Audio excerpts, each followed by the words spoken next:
This is the Millennials in Multifamily podcast, brought to you by Kronos Investment Partners. We interview industry experts to unlock key information that will help young professionals break into the multifamily world in order to create long-term and short-term wealth. If you enjoyed the show, please head over to iTunes and leave a rating and written review so we can reach more listeners.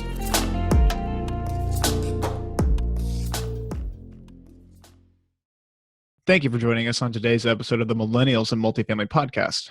I'm your host, John Stover, with my co-host, Fritz Ritter. And today, as our guest, we have the one and only Rod Khleif. Rod is a real estate investor with decades of experience. He's bought thousands of homes and thousands of apartment units, reached the mountaintop, fallen off, and gotten back on. But today, he's going to talk to us about the one most important factor to achieving success, your mindset. Rod Khleif, thank you so much for joining us on today's episode of the Millennials and Multifamily podcast. Could you give us and our listeners a bit about your background and how you got into the real estate investing business? Yes, I can. I'm glad you asked, John. That was such a formal introduction. I freaking love it. Thanks for having me on the show, guys. I really appreciate it. Let's have some fun today. So, how I got started. I immigrated when I was 6 years old. Born in Holland, the Netherlands, and immigrated here with my brother Albert, my mother's Vansha, and we ended up in Denver, Colorado, where I lived for 30 years. And growing up, we struggled, didn't have much. In fact, I had to wear clothes that we bought at the Goodwill and the Salvation Army, and until I got a job and I could in junior high school and I could buy my own clothes. I lied about my age and went to Burger King and flipped burgers when I was 14 and was able to buy decent clothes. And then and we ate expired food, drank powdered milk because that's my mom thought milk was healthy. And, we really struggled. And I'm sure, you've got listeners probably having it harder than we did right now, or especially with this COVID craziness. But I knew I wanted more, and I didn't want to live like that the rest of my life. And so my mom had an incredible work ethic, and she bought the house across the street when I was 14 for about $30,000. And then when I was 17, she told me she'd made 20 grand on it. It had gone up 20,000 in her sleep. And I'm like, what? I'm getting into real estate, screw college. I'm doing real estate. And by the way, you've got millennials on this show. I'm not telling you not to go to college, but I knew I wanted to be a capitalist and make money. And so I didn't go to college, but, actually, maybe I am telling you not to go to college, as long as you have a good work ethic. Now, if you're thinking you can coast and make money and it's going to be get rich quick and you don't want to go to college because you don't want to learn, you don't want to study, then get your butt to college. But if you're already got a big drive and you're going to bust your butt in this real estate space and make it happen, then I'm going to say college, I could take it or leave it. I didn't go to college, but I'm better read than probably most college graduates that you'll ever read. And I've got an incredible work ethic. I bust my ass. So if that's you, then you have to make that decision for yourself. I will tell you, I ask in my live events, I said, who went to college? A bunch of people raise their hands. How many were worried about how you'd pay for college? A bunch of people raise their hands. How many of you got the resources you need and the skill sets to maximize your financial future? And not a freaking hand goes up. Okay. So, again, but anyway, I digress. Your audience is a little different than I'm used to. So I'm going to modify what I normally say a little bit, but anyway, so we struggled. I knew I wanted more. My mom told me about that 20 grand and I got into real estate. I'm going to get into real estate. I'm going to be rich in real estate. So I got my real estate broker's license right when I turned 18. And I was going to get rich selling other people's houses. Well, that was the first mistake, but I made maybe 8 to 10 grand my first year, 10 to 12 grand my second year. I was really struggling, but my third year I made over 100 grand. So what happened between year 2 and year 3? Well, what happened was I met a guy that taught me about mindset, how truly 80 to 90% of your success in anything is your mindset. It's your ability to take action. It's your ability to push through fear. It's your ability to push through limiting beliefs. It's your ability to get uncomfortable. And so, and fast forward to today, I've owned a couple thousand houses. I've rented long-term, multiple apartment complexes. In 2006, my net worth went up $17 million while I slept. If you want to do the math on it, it's $8,173 an hour, okay? Which of course I did. And I thought I was a freaking real estate god. Could barely fit my head through a double door. And when that happens, you get cocky like that. Sometimes God or the universe will give you a smackdown. Well, that was 2008 for me. I lost that 17 million and a lot more. I lost $50 million in 2008. I call them seminars. I don't call them failures. And that was a big seminar. And one of the things I enjoy talking about, if you guys would like to go a little deeper on this, is the mindset it took to have 50 million to lose in the first place, then the mindset it took to get back to the success that I enjoy today. So happy to go down, whatever direction you guys want to take this conversation, but happy to, talk about the mindset required to do that if you'd like. Yeah, I think it's interesting that you changed the word like smackdown and failure to seminar. How has changing that changed your view on the event itself? That's a great question, Fritz. And I will tell you, and that's a very timely question, because there are people struggling right now. There are people that are walking away from businesses right now that they may very well be able to innovate and pivot and redirect their focus and succeed or even flourish. And I'll tell you how that framing has helped me. Well, for right now, we used to do sold out live events. You guys have been to 2 of them, you said, and they're a kick in the butt, right? Yes, we have fun. Yeah, a lot of fun. Yeah, very energetic. Yes, and so I was scheduled to have one in Orlando in 2 weeks, or 2 weeks ago. I'm sorry, or 3 weeks ago, and then COVID. I'm like, good God, what are we going to do? That's a huge source of revenue for my thought leadership business, and it was done. And so we pivoted. I mean, within a week, we had a new website up, and we made it virtual. I had 900 people pay to attend the thing. I mean, it was a massive success. We made more money than we've made at just about any live event we've ever done. It's a 2-day boot camp, and I'll put a quick plug in for it. We're doing it again July 25th and 26th. I don't know when you're going to air this episode, but it's multifamilyvirtualbootcamp.com, 2 full days of training, everything about this business, soup to nuts. And you guys know I over deliver, and I'm not selling anything at the event. I don't even talk about my coaching at the event. It's just total training the whole time. So, it's an incredible opportunity, but I had to pivot. I had to innovate. And that's because of that mindset shift around, the potential failure. That was pre-potential failure. I call them seminars because they're only a failure if you don't get back up, dust yourself off and get back up, or you don't get the lesson. Okay. And so, a lot of people don't know I've built 24 businesses. I had frozen yogurt shops, a satellite business selling satellite dishes before DirecTV. I've had carpet cleaning business, a huge mortgage company, gold buying business, credit repair business. I mean, you name it. I have 24 of them. Most were spectacular flaming seminars. Now, a few were worth tens of millions of dollars, but most of them were learning experiences. And so if you're listening to this thing and you're analytical and you're afraid of failing, I'm going to tell you this, change that mindset to fearing to being in the same freaking place you are right now, a year from now. Fear that. Don't fear failure. We fail our way to success, guys. Listen, I just told you, I've had 24 businesses. 20 of them have been failures, seminars. Okay. But I'm still, I still do just fine and do really well because we fail our way to success. So, I got to meet the billionaire owner of Spanx, Sarah Blakely, at a mastermind that I belong to. And she told me that her dad used to ask them at the dinner table, her and her siblings, what have you failed at today? So, teaching them not to fear failure, to go out there and try new things. So those of you millennials, when you have kids, make sure you ask them that question. That's a freaking awesome question to ask your kids. So anyway, I've completely lost my train of thought. Did I answer your question? Did I answer a question, or did I just ramble? You did. And I have a follow-up. Okay. So you framed it to be a seminar.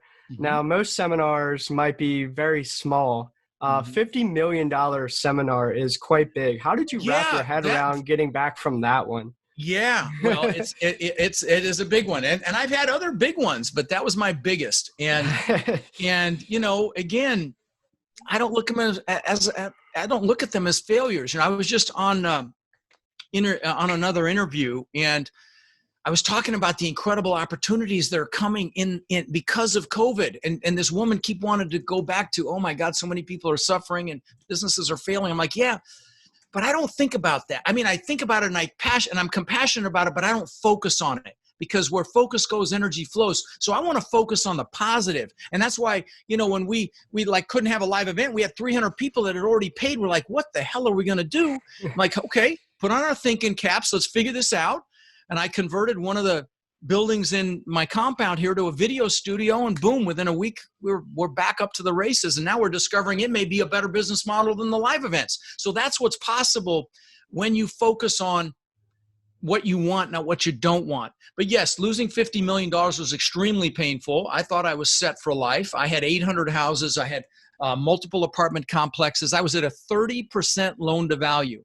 I only owed 30 cents on the dollar, and I still crashed and burned. The reason I did, and the reason I started my podcast, which, by the way, we just hit 8 million downloads, which just blows my freaking mind. Wow. Congratulations. Yeah, thank you. And so, is to tell my story that if you're going to invest in real estate, don't do single family, because again, it took me 2,000 houses and a massive seminar to get the memo on that. But what was interesting is throughout that crash, it was the houses that pulled me down. Renting single family houses one-off is not a recipe for success. It just isn't. I'll argue that tooth and nail with anybody. But my multifamily through the crash did just fine. If I hadn't cross-collateralized packages of houses with the apartments, I'd still have them.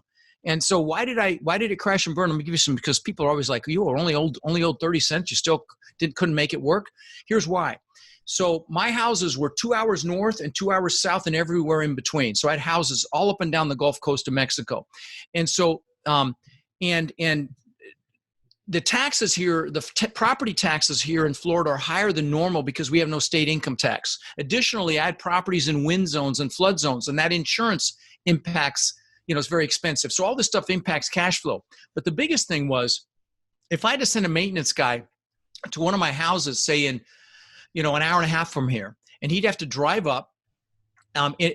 Well, let me back up. If I send a maintenance guy to one of my apartment complexes, everything's the same. Plumbing parts are the same. HVAC parts are the same. Appliance parts, locks, everything. So you can stockpile parts. But if I had to send someone, and so send him there to fix something, he's in and out in an hour. But if I had to send him to a house, just said 3 hours round trip just to get there, then you've got to go see what's wrong. Everything's different. They got to go find a Home Depot or a Lowe's. If you've ever fixed anything, you get into it and you're like, oh crap, I forgot that. So you got to go back and get something else. Well, that what takes an hour at one of my apartments took all day at one of my houses. And you multiply that times 800, and it was very, very expensive. Now, additionally, the final straw that caused the crash for me was most of my tenants were jobbers. They were contractors, plumbers, electricians, drywallers, painters, roofers, and that business fell off a cliff in 2009. So, So anyway, that's why I started the podcast, was to tell people that if you're going to buy and hold, for God's sakes, at least do multifamily. Anyway. Rod, I'm curious to know, because you've been to the mountaintop and then you fell off and you got back.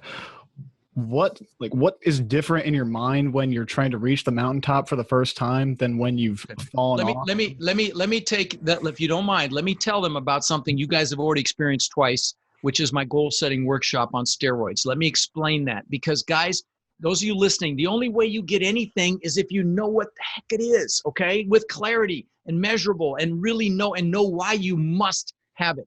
So do you mind if I take 5 minutes and explain the process? Go ahead.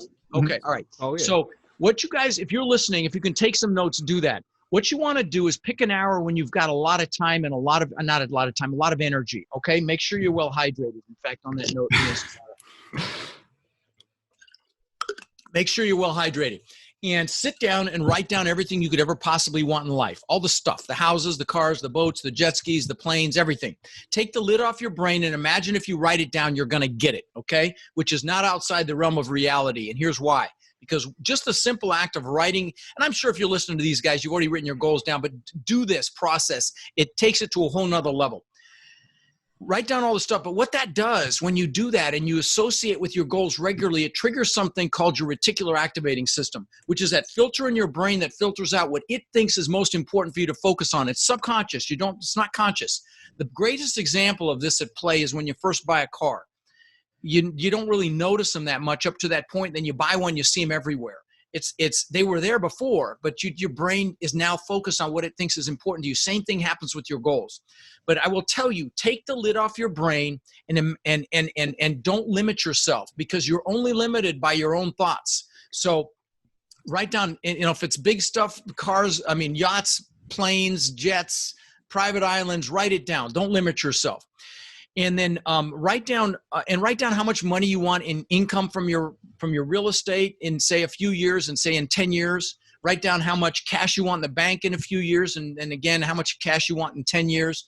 Write down all the places you want to visit in your lifetime. Write down all the things you want to do. Maybe you want to climb all the mountains over 14,000 feet tall, or you want to learn another skill as a hobby. Me, I want to learn how to play the drums. So write down also what you want to learn. Write down, I jumped out of a perfectly good airplane about 8 months ago. That was on my list, and I will never freaking ever do that again. And me both. Yeah, right. So write down what you want to do, all the stuff and all these things. So it's not just the stuff, but write down these things that you want to accomplish in your lifetime. Maybe you want to write a book, whatever it is, write all that down. Everything you want to learn. Maybe you want to learn a foreign language, write all that stuff down. Then write down who you want to help, because we'll do more for others than we'll ever do for ourselves. So write that down. And like I bought my parents a house here in Port Charlotte, Florida, on a canal, bought them a car, took them on cruises, so you want to write all these things down, these goals that you're going to do for other people, who you're going to help. Maybe you're going to help your community, whatever it is. Once you can't think of another thing, put a number by each goal as to how long you anticipate it's going to take for you to achieve it. And don't overthink this, and don't analyze this. Just guess and put a 1, a 3, a 5, even a 10 or a 20. Realizing that as human beings, we will overestimate what we can do in a year and massively underestimate what we can accomplish in, say, 10 or 20 years. And so, again, don't overthink it, but write a time limit. Then I want you to pick your number one goal. That goal, when you get it, you're like, oh my God, this is freaking amazing. That goal, write that, put it on another piece of paper. Then I want you to pick your top 3 one-year goals and put those on another sheet of paper, and leave some room in between them. And by the way, if you want to see me, if you go to my Rod Khleif official page, and go to January 1st of this year, New Year's Day, I did this for an hour and 20 minutes with music. I have a hang on here, I'll show you. I had there it is. I had a worksheet that I gave that went with it, a goal setting worksheet. It's free. So if you go to my Rod Khleif official page, I'll guide you through this process, but I'm giving you the mechanics of it here. But you've got a timeline on each goal. You got your 4 goals, your number 1, your top 3 goals on another sheet of paper. Now you have to write down why, underneath each one of those goals, why it's an absolute freaking must for you to achieve it, okay? You have to do it. And use emotionally charged words. Words are very, very powerful. So use words like incredible and amazing and beautiful, because words will juice you. And this is the fuel, okay? This is the fuel to get you to get up early and stay up late and crush it for the few years of your life like most people won't, so you can live the rest of your life like most people can't. In fact, I'll show you a sign on my wall up here. It says, focus, grind now, play later, comfort kills, okay? Because this stuff works. I've got this stuff around me to get me to push myself, okay? So you've got your reasons why. So I can show my family what success looks like, my brothers, my kids, my spouse, what success looks like. So we can have freedom to do whatever we want and go wherever we want and bring whoever we want, whatever it is, right? Write down what your why is, strong reason why. And then take it one little step further. Put some pain in there if you don't achieve the goal, and make it freaking painful. So I don't feel like a failure. So I don't live a life of regret. So I don't fail my family or my spouse or my kids or whatever it is. Put some pain in there. Here's why.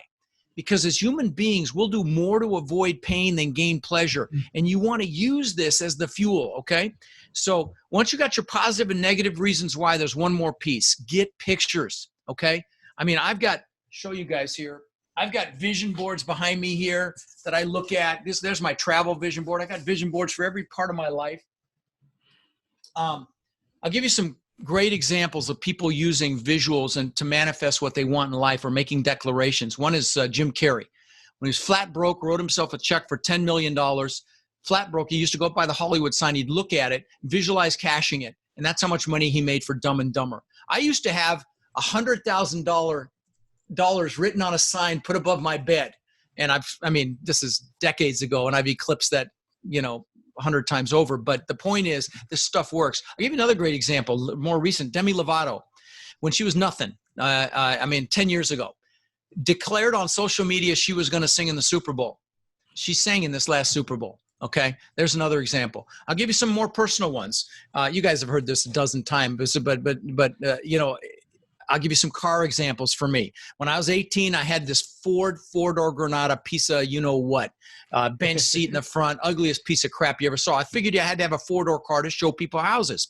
Well, I drove a Corvette that a friend of mine had, and I'm like, oh my God, this is freaking amazing. So I got a picture of a Corvette out of a magazine that nobody knew what the internet was yet, hadn't been even been thought of.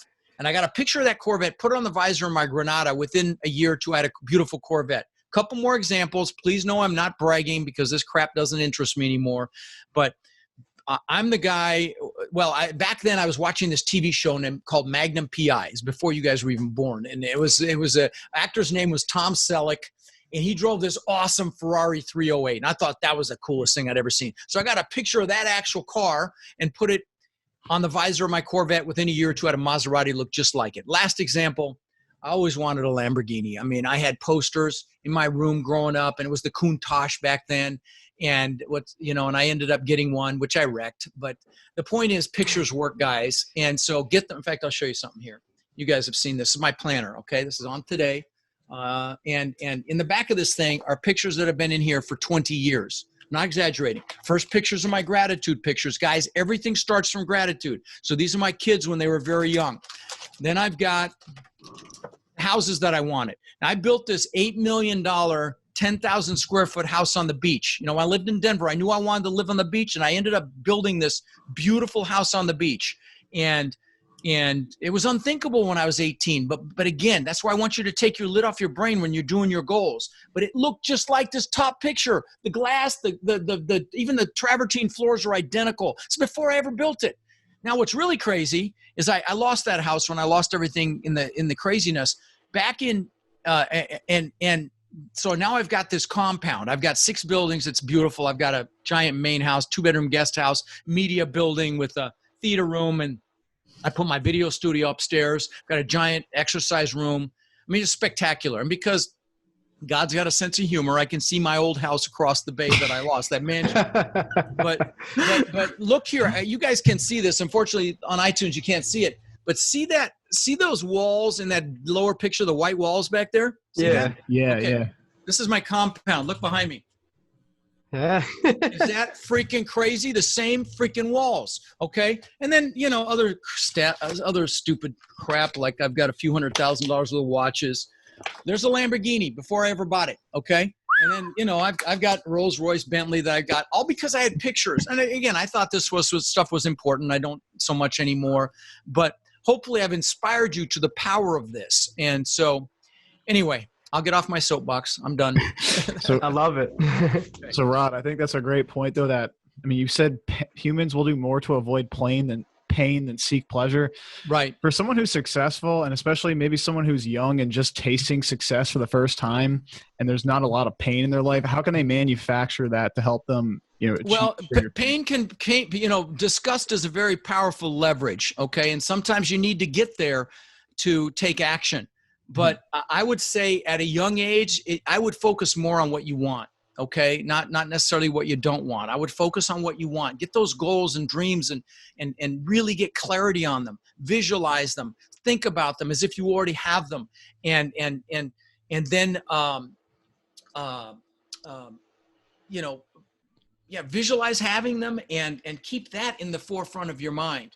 And so, that would be my suggestion, and really get honed in on why you have to have that stuff. So that would be my 2 cents there. Are you struggling to understand how to underwrite multifamily properties? Hi, I'm John Stober, and I completely understand your problem. I thought underwriting would come naturally to me due to my background in finance and accounting, but I quickly found out that there aren't a lot of resources that cover this subject. I had no idea whether what I was doing was right, wrong, or just original. I don't want you to have to pick up little nuggets here and there like I did. So I wrote an ebook called How to Analyze Big Apartment Buildings and Make Them Feel Small that puts together all the pieces of the puzzle. We're also giving away a deal analyzer with the ebook, and they're both completely free. Don't wait as long as I did to start chasing financial freedom. Go to bit.ly/underwriting ebook and get your free copy today. So Rod, goal setting is definitely a huge practice. What other practices can you give our listeners to help them shape their mindsets? Sure. So one of the things that I do is every morning I will sit and I'll do gratitude for the things that I have in my life. My amazingly beautiful wife, who's physically spectacularly beautiful, but even more beautiful on the inside. My kids, my coaching students, my foundation, and I just do gratitude for the things in my life. But then what I'll do is I'll do gratitude for the things that I want. I'll use these vision boards for the things that I want as if I already have them. Sometimes I'll even get emotional, getting grateful for things I don't even have yet, okay?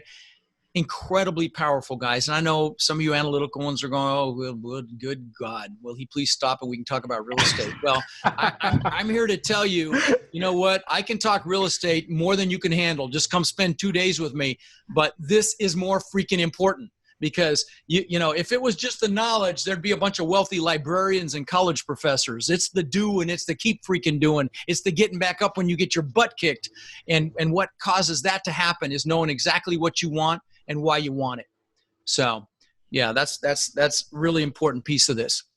Mm-hmm.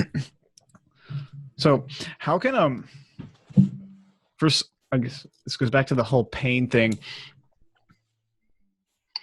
Just completely blanked on the question. Oh, don't worry about it. Listen, that's good. You know, the bottom line, guys, and let me share one other thing about goals that's really important, and that is, let me give you an example. So I told you about that house. I worked 20 years to build this house. Okay. Really important decision that I really wanted. I wanted to live on the beach, and, you know, I used to visualize palm trees and sand and surf and, you know, waves and just, you know, and I made it happen, man. $8 million. I mean, this place was incredible. Giant spiral staircase up through the middle. There was a giant waterfall out of the second floor balcony into the pool. You had to walk through the waterfall to get into the pool. Pool was in, you know, cover of magazines, and in a wine cellar, elevator. I mean, I could go on. I'm going to tell you this. On the second floor, I had built aquariums that cost me almost $200,000 to wrap around the staircase. That gives you an idea of the house. Well, 2 months after I moved in, I'm floating in the pool at night. It's got fiber optic lighting, so it's changing colors and it's warm, and looking up at this testament to my ego, which is really what it was. I built this house to prove to the world I was good enough. And when I think back about it, that's reality. But I'm looking up at this thing and I got depressed. 2 months after, this is something I worked for 20 freaking years. And 2 months after, I'm depressed. I'm like, what the hell? I've just achieved success times 1,000 and I'm depressed. And when I look back on it, there were several things happening. And this is what I want to share with your listeners. Number one is I didn't know what I was going to do next. And you know, like the good book says, without a vision, the people perish. I didn't have a vision for the future. You have to have, so never achieve a big goal in your life without having other goals lined up behind it. So that's number one. Number two is you need the goals. The goals are going to push you. They'll propel you. They'll get you to take action. But the happiness doesn't come from the goals. It's so short-lived. I mean, again, 20 years, 2 months later, I don't really care as much. Happiness comes from progress and growth. And so it's so important that you celebrate your little wins, your little things, your little progress, because that's what happiness comes from. But the most important piece was I was successful, but I was unfulfilled. Tony Robbins calls it the science of achievement versus the art of fulfillment.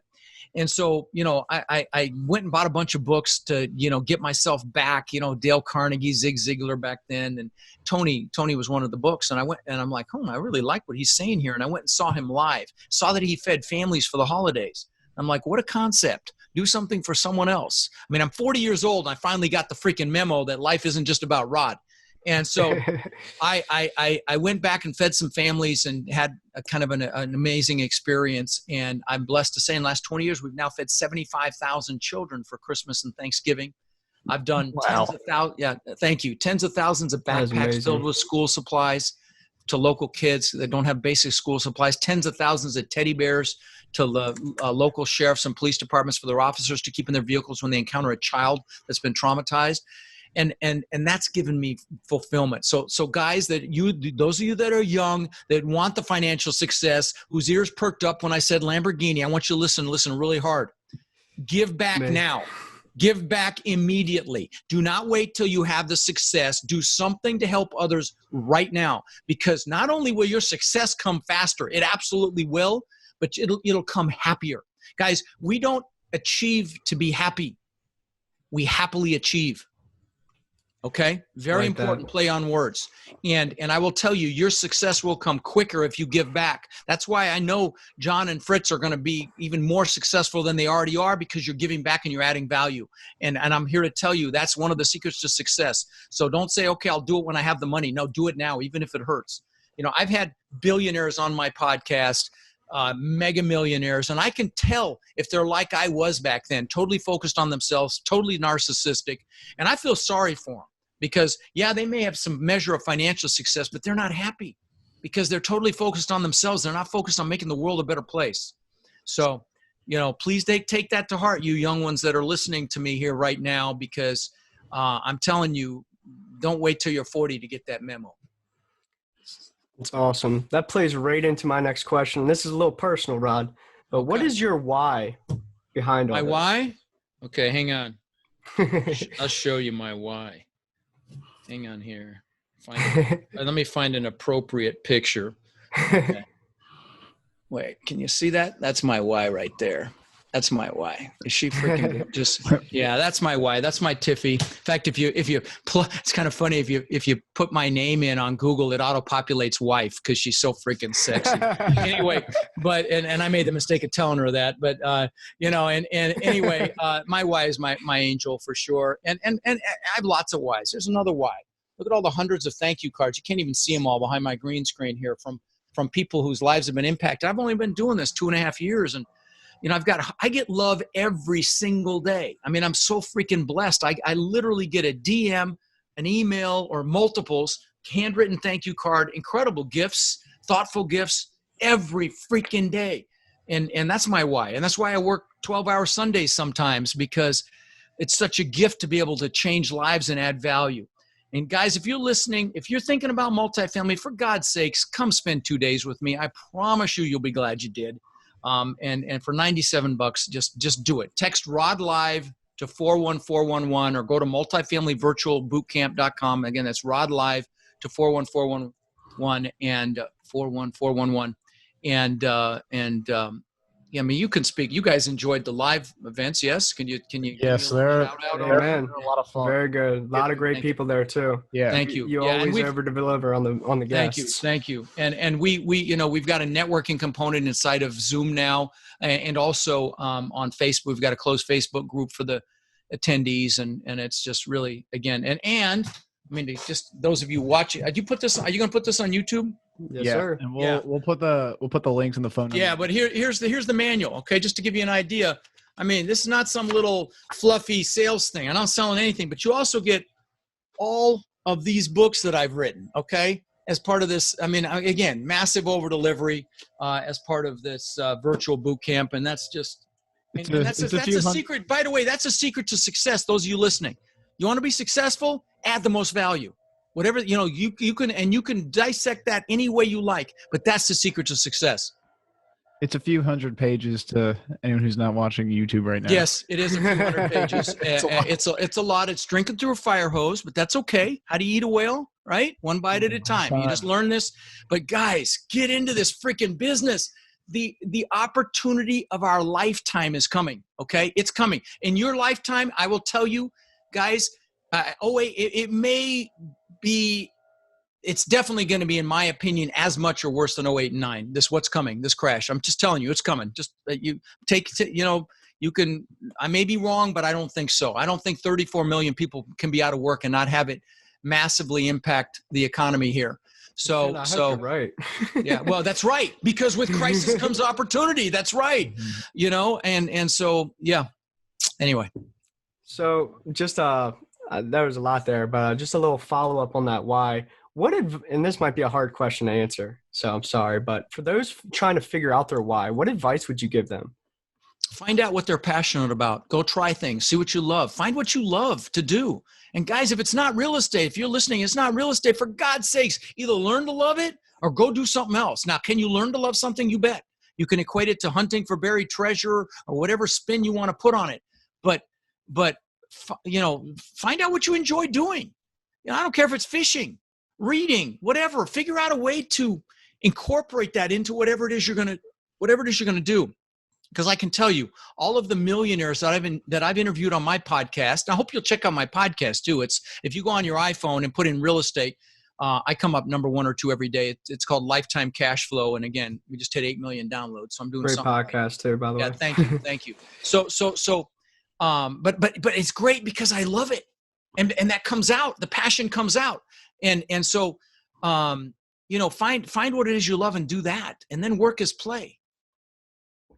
So Rod, at what point in your career did you realize that the mindset really was 80% of it? And back in 81 when I 10x'd my income, from that second year to the third year. I met this guy and he's like, it's not about the knowledge. You just have to take action. Yeah, you'll make mistakes, big deal, but you have to believe in yourself. You have to believe in your abilities, your confidence, realize that nobody rejects you. If anybody that would reject you just doesn't know you, or they've got their own BS they're dealing with. And don't be afraid of that. Don't fear rejection. And don't fear failure. And take massive action and maintain your focus. Who you hang out with is who you become. Make sure you've got an incredible, empowering, uplifting peer group. All these things, come to play. And I talk about all this stuff on my podcast, by the way. I do these little clips called Own Your Power. They're 5 minutes. So I hope you'll come listen to that because it'll juice you. I promise you. 5 minutes a week, just on your way to work or something. Listen, even if you don't listen to the interviews that I do, listen to those Own Your Power clips because they'll get you pumped. It's so easy to get caught up right now in all the crap in CNN, ABC, NBC, Fox, even, just the stupid shit that they're posting. The news is not there to enlighten us or inform us. It's there to scare us and startle us, and just keep that in mind. And so you want to stand guard at the door to your mind. Bring in the good stuff. My Own Your Power clips, or go on YouTube and search motivational clips or things that are going to inspire you. And again, find what you love and do that.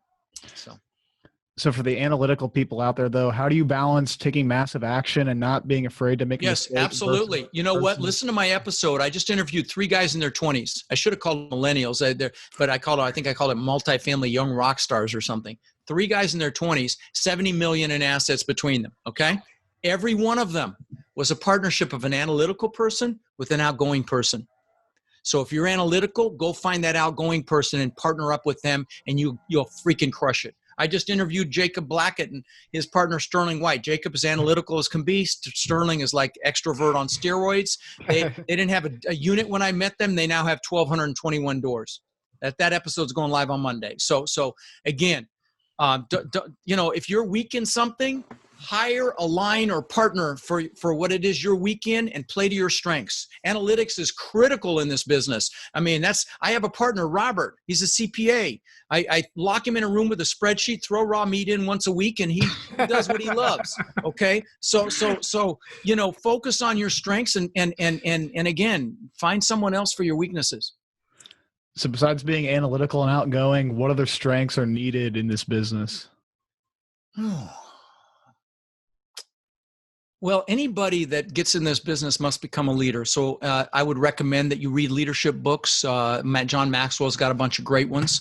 Also, you've got to master sales. Okay. You've got to be good at sales. So get Grant Cardone's stuff, Sell or Be Sold. He's got some great 10X rules, got some great sales books. Understand emotional IQ and enhance and build your emotional IQ. Okay. So that you can relate on a level that people can feel you. It's not just surface, you go deeper. Okay. And that's stuff that you get as you grow older, but you can enhance that. Look in the mirror and self-actualize. Make sure that you're growing and learning and becoming more and constantly working on yourself. I've got this picture. I don't know if it's on my computer here. Let me look real quick and I'll share it. But, again, I didn't go to college, but Okay, I do have it. Hang on. Let me share this picture. I'll just share my screen for one moment with you guys. And you can see, if you might have to give me permission to do that, but yeah, there it is. So I didn't go to college. Can you see that? It's coming Almost. up. There it is. Yeah. Okay, that's Oh, me man. standing in front of my Bentley and my $130,000 Mercedes with all the lanyards from all the events that I've gone through. I didn't go to college, but that doesn't mean I stopped learning, guys. I go to events every freaking year, and I kept some of the lanyards. This isn't even all of them. I just kept some of them. That gives you an idea. See some Tony lanyards there. Oh yeah, lots of Tony stuff, lots of other stuff. You know, and so the point is, you know, self-educate like I did, go to events, do what you have to do and make it happen. Guys, I'm bumping up against a hard stop. I apologize, but happy to come back on again if you guys like. I hope I've added some value to you. Do you have any last minute stuff? Yeah, we have a fast five that we normally do. Let's We do ask it. every Let's blow it out. Let's do it. Start it off, John. Question number one is, if you had to start all over again and you were in your early 20s, how would you do that? I would educate myself, okay? Immediately, because I learned through every mistake. I have a T-shirt that I now sell at my events that says, ask me how I know, because I made every freaking mistake, and I make a point and I say, ask me how I know. You know, that's so just educate. That's number one. Do that and then take massive action. Question number two, how do you see young professionals adding the most value to experienced operators in this space? They bring their passion, they bring their enthusiasm, they bring their energy. You do the sweat equity to make things happen. You let people see your passion and your energy and your integrity, and that you'll work your butt off. And I'm gonna tell you, seasoned people like myself will bring you in and want to be around that energy, and we'll be happy to put our arm around you and teach you what we know. Question number three is, what's the biggest mistake you've made in your career, and how have you since adjusted your business? Well, I talked about that. There's a couple of them. And if you watch my live event or watch my live stream, within 5 minutes, you'll hear about the worst moment of my life, which is telling my kids we were getting a divorce because I was so focused on success and I didn't have balance. And so, you know, that's one of the big things that I teach in my coaching program is maintaining that balance and making sure you're present for the people that matter. But that's the first mistake. Second mistake was staying in single family. I was just lazy. If I'd have been in multifamily and just in multifamily, I'd be on the back of my yacht right now. I'd be, yeah. So no question. Number four, what's been your favorite way to incorporate technology and social media into your business? Well, I have 8 million downloads on my podcast, so I've done pretty good there. I've got I'm sorry, that sounded so freaking egomaniacal. Sorry. But I've had 30,000 hours of my YouTube channel watched. I was blown away when I freaking heard that. I'm like, good, 30,000 hours. I've got 35,000 people, 34,000 people in my Facebook group, largest multifamily Facebook group on the world. So social media has been really good to me. Now we've worked it, but the key there is I've added as much value as I can. I mean, even when I'm sick or tired, I go on there and I go live and I try to teach something. So yeah, there you go. And then question number five is, what book has been most influential to you along your journey? I've given away 3,000 copies or more of Think and Grow Rich. You guys have 2 copies if you've been to 2 of my events. Okay. You know, so because it's a book you should read several times a year. My love language is gifts, and you should read the 5 languages of love. If you love somebody, anybody, you should read that freaking book. My love language is gifts. So I give lots of gifts to my students. And one book, for example, is Slight Edge, those little improvements you make every day that traject your life up or down. Another one is Turning Pro, becoming a professional and stop being an amateur. That's enough. There's 3 of them. I haven't heard of those last 2, so that's good. Thank you. Good. They're good ones. Yeah. All right, my friends. Listen, it's a pleasure to see you guys. Thank you for having me on the show, and good luck with your kick-ass podcast. Thanks, Appreciate it, Rob. Appreciate it. Thank you. All right, guys. Take care. See you later.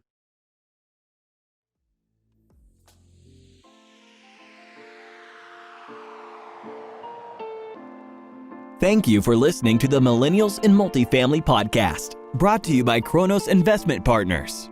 If you enjoyed the show, please leave us a rating and a written review at iTunes so that we can connect with more people. Finally, head on over to kronosinvestmentpartners.com and sign up for our newsletter so you can stay updated on everything we're doing. If you're interested in partnering with us as we find new opportunities, you can also schedule a phone call with us under the Contact Us tab at kronosinvestmentpartners.com.